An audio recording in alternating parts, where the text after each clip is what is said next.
Salam alaikum, bonjour, bienvenue dans la 24e leçon d'arabe. Ahlan wa sahlan bikum fi ad-darsi ar-rabi'i wal 'ishroun. Aujourd'hui, nous allons faire une petite révision avec quelques compléments. Donc, nous allons voir ce que nous avons vu au cours des derniers 7 cours. Pour cela, nous allons commencer d'abord avec l'alphabet. Nous allons réviser les 7 lettres que nous avons déjà vues. Donc nous avons vu d'abord la lettre H, la lettre H, comme dans le mot haram, haram. Donc on voit bien que ce mot-là commence avec le H. Donc il faut faire bien la distinction entre H et H. C'est pas la même chose. Ce sont deux lettres nouvelles pour vous si vous êtes francophone. Par contre, ce sont deux lettres différentes. Donc le H et le H ne sont pas la même chose. Donc là, c'est H. Ensuite, nous allons vu la lettre Sin, comme dans le mot sayyara. Sayyara, donc c'est l'équivalent de la lettre S en français. Ensuite, nous avons vu la lettre Shin. Shin, c'est l'équivalent de CH en français, comme dans le mot shallal. Shallal. Ensuite, nous avons vu la lettre Sad. Sad.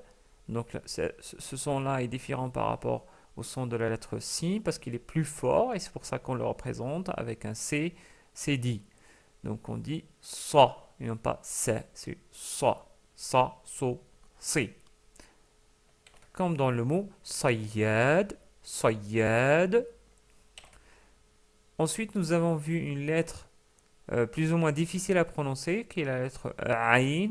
Ain. Et je vous ai dit, pour essayer de la prononcer correctement, essayez de prononcer d'abord la Hamza, donc puis essayez d'avaler le son ou le souffle à l'intérieur. Donc au lieu de sortir le souffle, il faut le faire rentrer. Donc au lieu de dire on dit donc on serre bien sur la gorge. Et on prononce Ain comme dans Asir. Asir.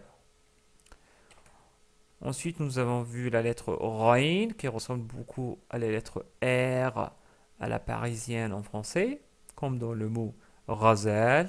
Razel.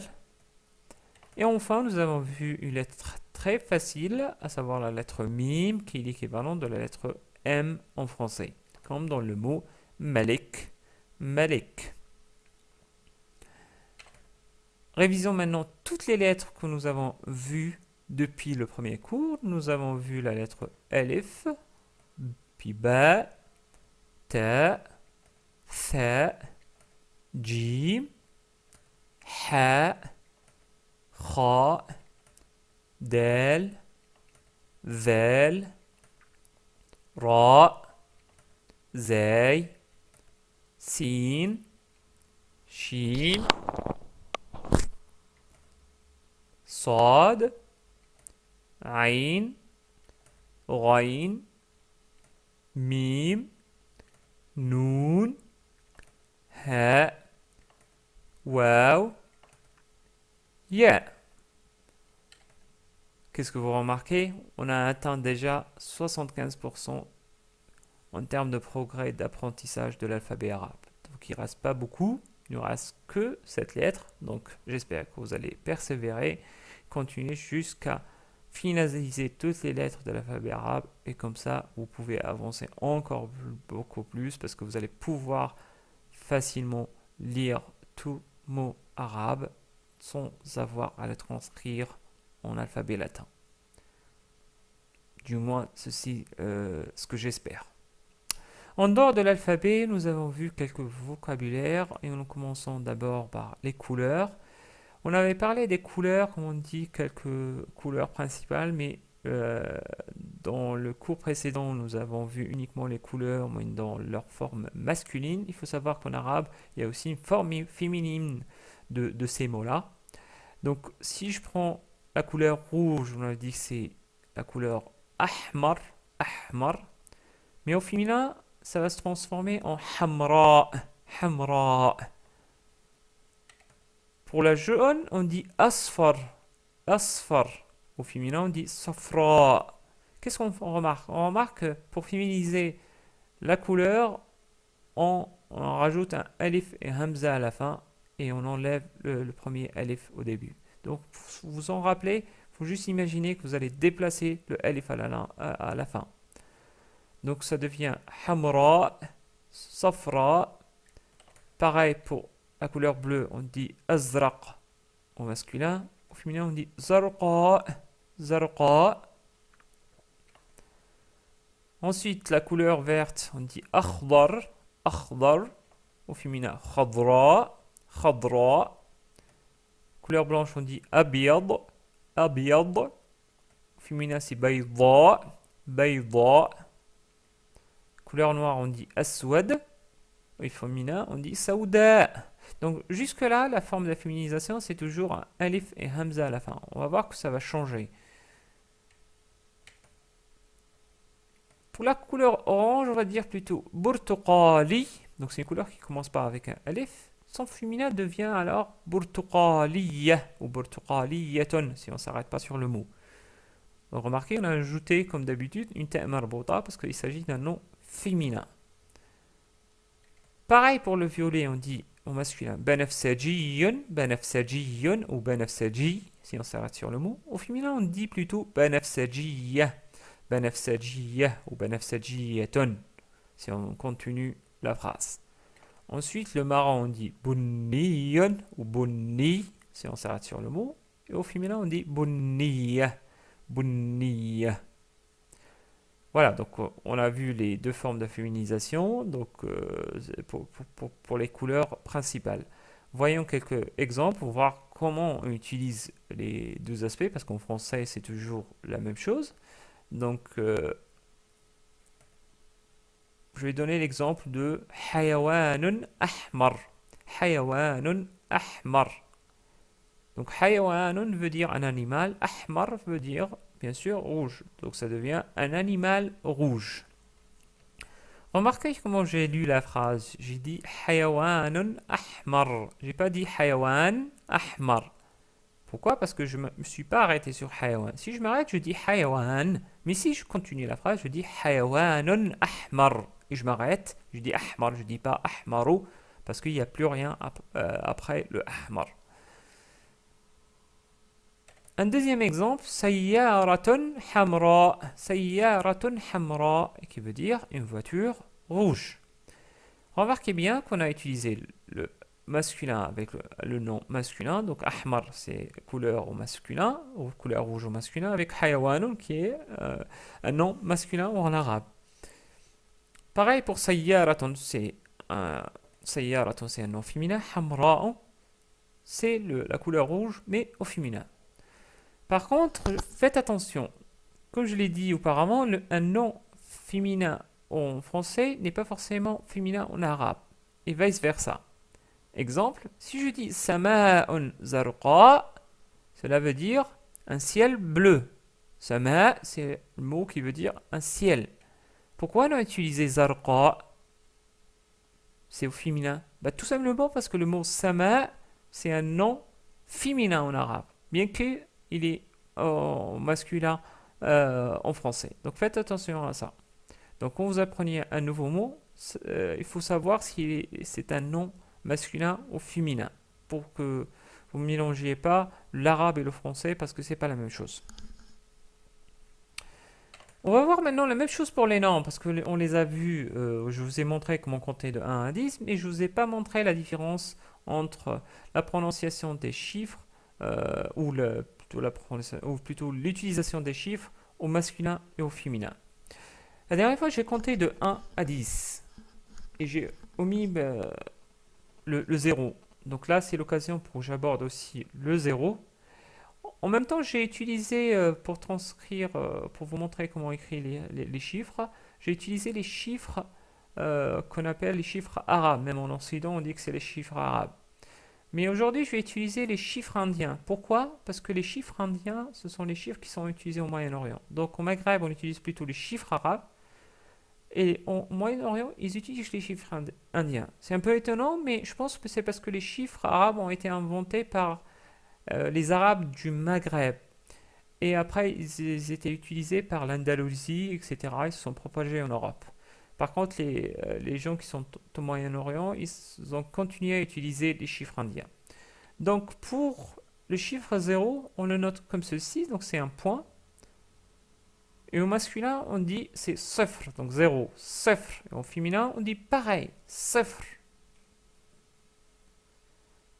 Qu'est-ce que vous remarquez? Sifr, ça s'approche du mot chiffre. Bah, on dit que le mot chiffre vient de l'arabe sifr. C'est pour ça qu'on dit chiffre. Ensuite, nous avons vu le 1, qui est en arabe wahid. Wahid. Au féminin, on dit wahida. Wahida. Chiffre 2, on dit ithnani, comme on l'a vu. Au féminin, on dit ithnatani. Le masculin de 3, c'est thalath.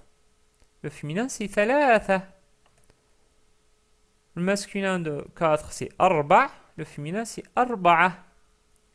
Le masculin de 5, c'est khamsun ou khams, si on s'arrête sur le mot. Et le féminin, c'est khamsatun ou khamsa, si on s'arrête sur le mot. 6, on dit sittun ou sit. Et au féminin, on dit sitta. 7, on dit sab'un ou sab'a. Au féminin, on dit sab'atun ou sab'a. Le 8, on dit thamanin ou thaman. Au féminin, par contre, on dit thamaniya.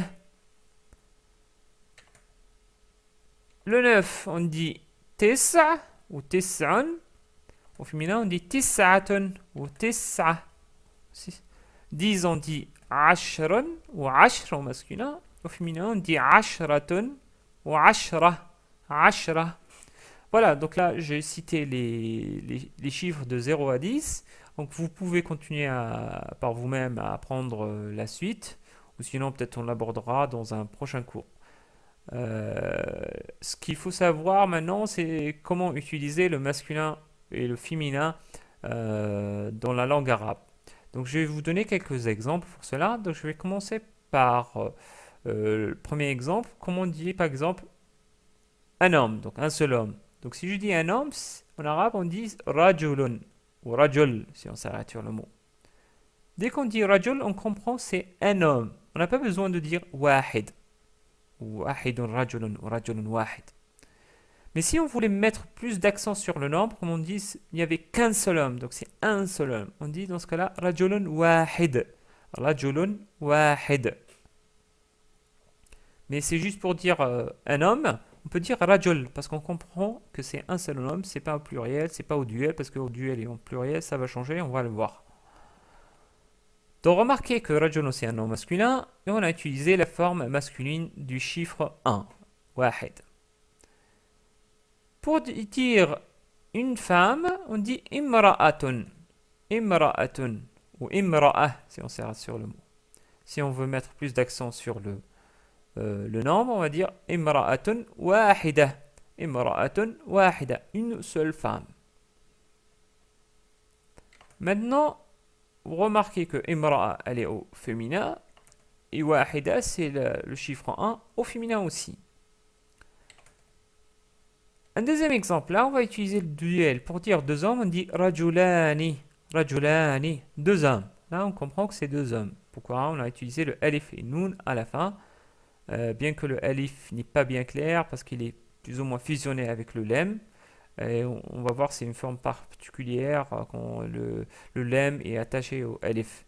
On abordera ça dans le cours du lem. En tout cas, rajulani, c'est le duel, donc c'est deux hommes.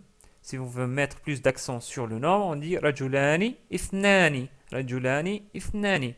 Remarquez, rajulani c'est un masculin, ithnani c'est aussi un masculin.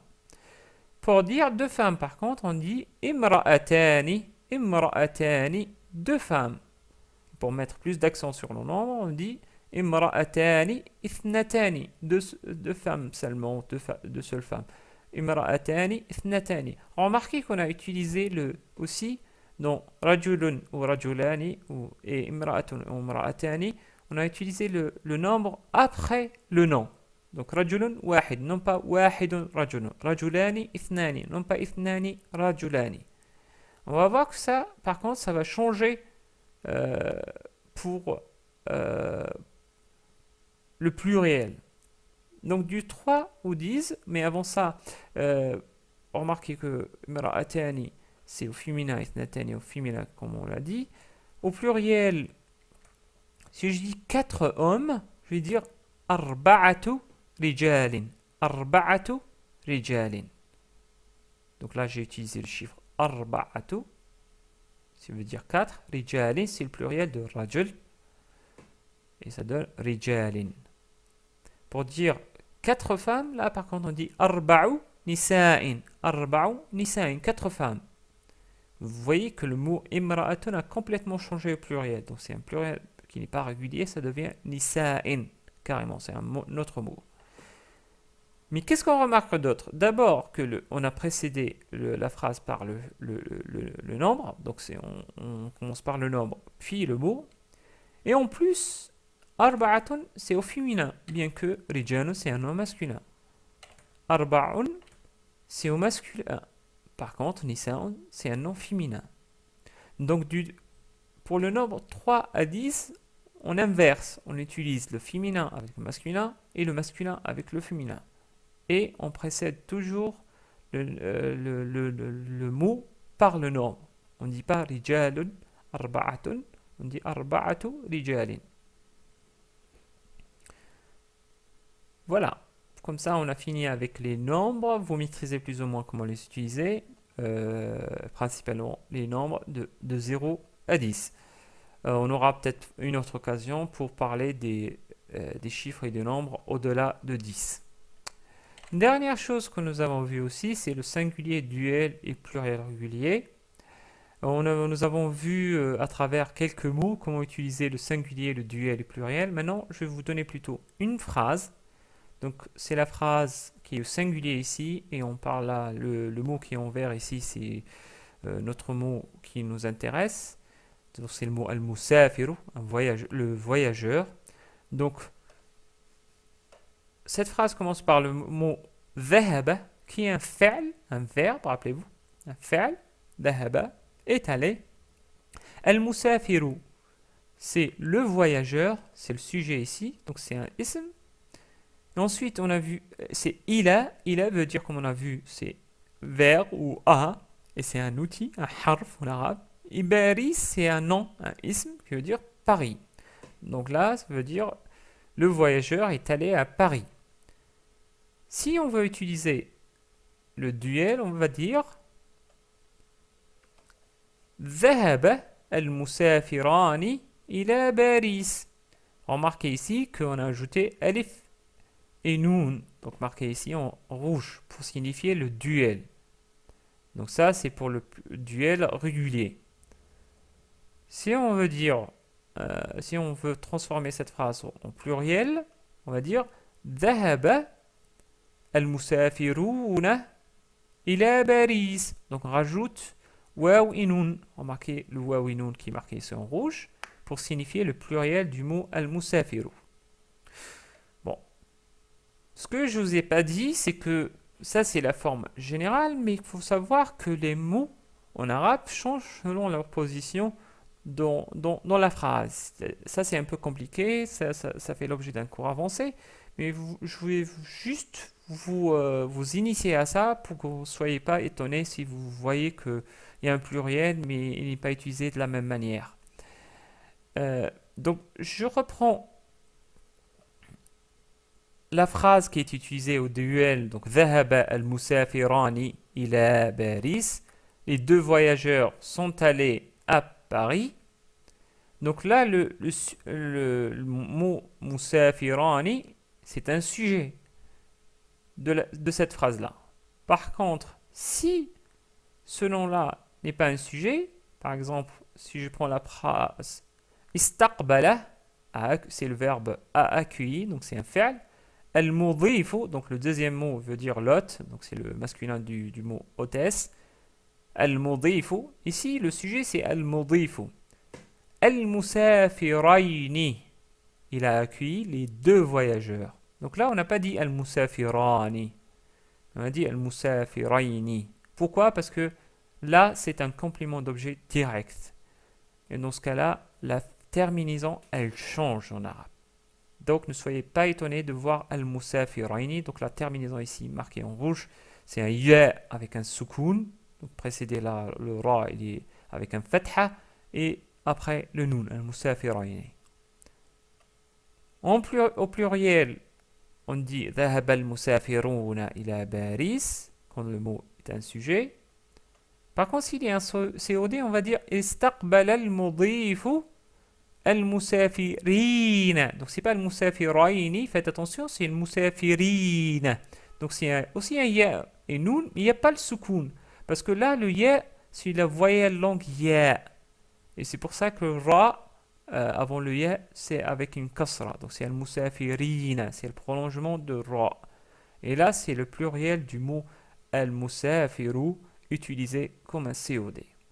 Je sais que c'est pas facile, c'est pour ça que ce genre de choses sont abordées dans des cours avancés, mais je voulais juste vous initier à ça pour que vous ne soyez pas surpris si vous lisez une phrase, vous allez vous dire ouais mais c'est pas comme ça que notre professeur nous a dit, normalement on devait utiliser waw et noun quand c'est pluriel, maintenant on voit que c'est ya et noun. Voilà. Sur ce, je termine cette révision. Je pense qu'il y avait beaucoup de choses dans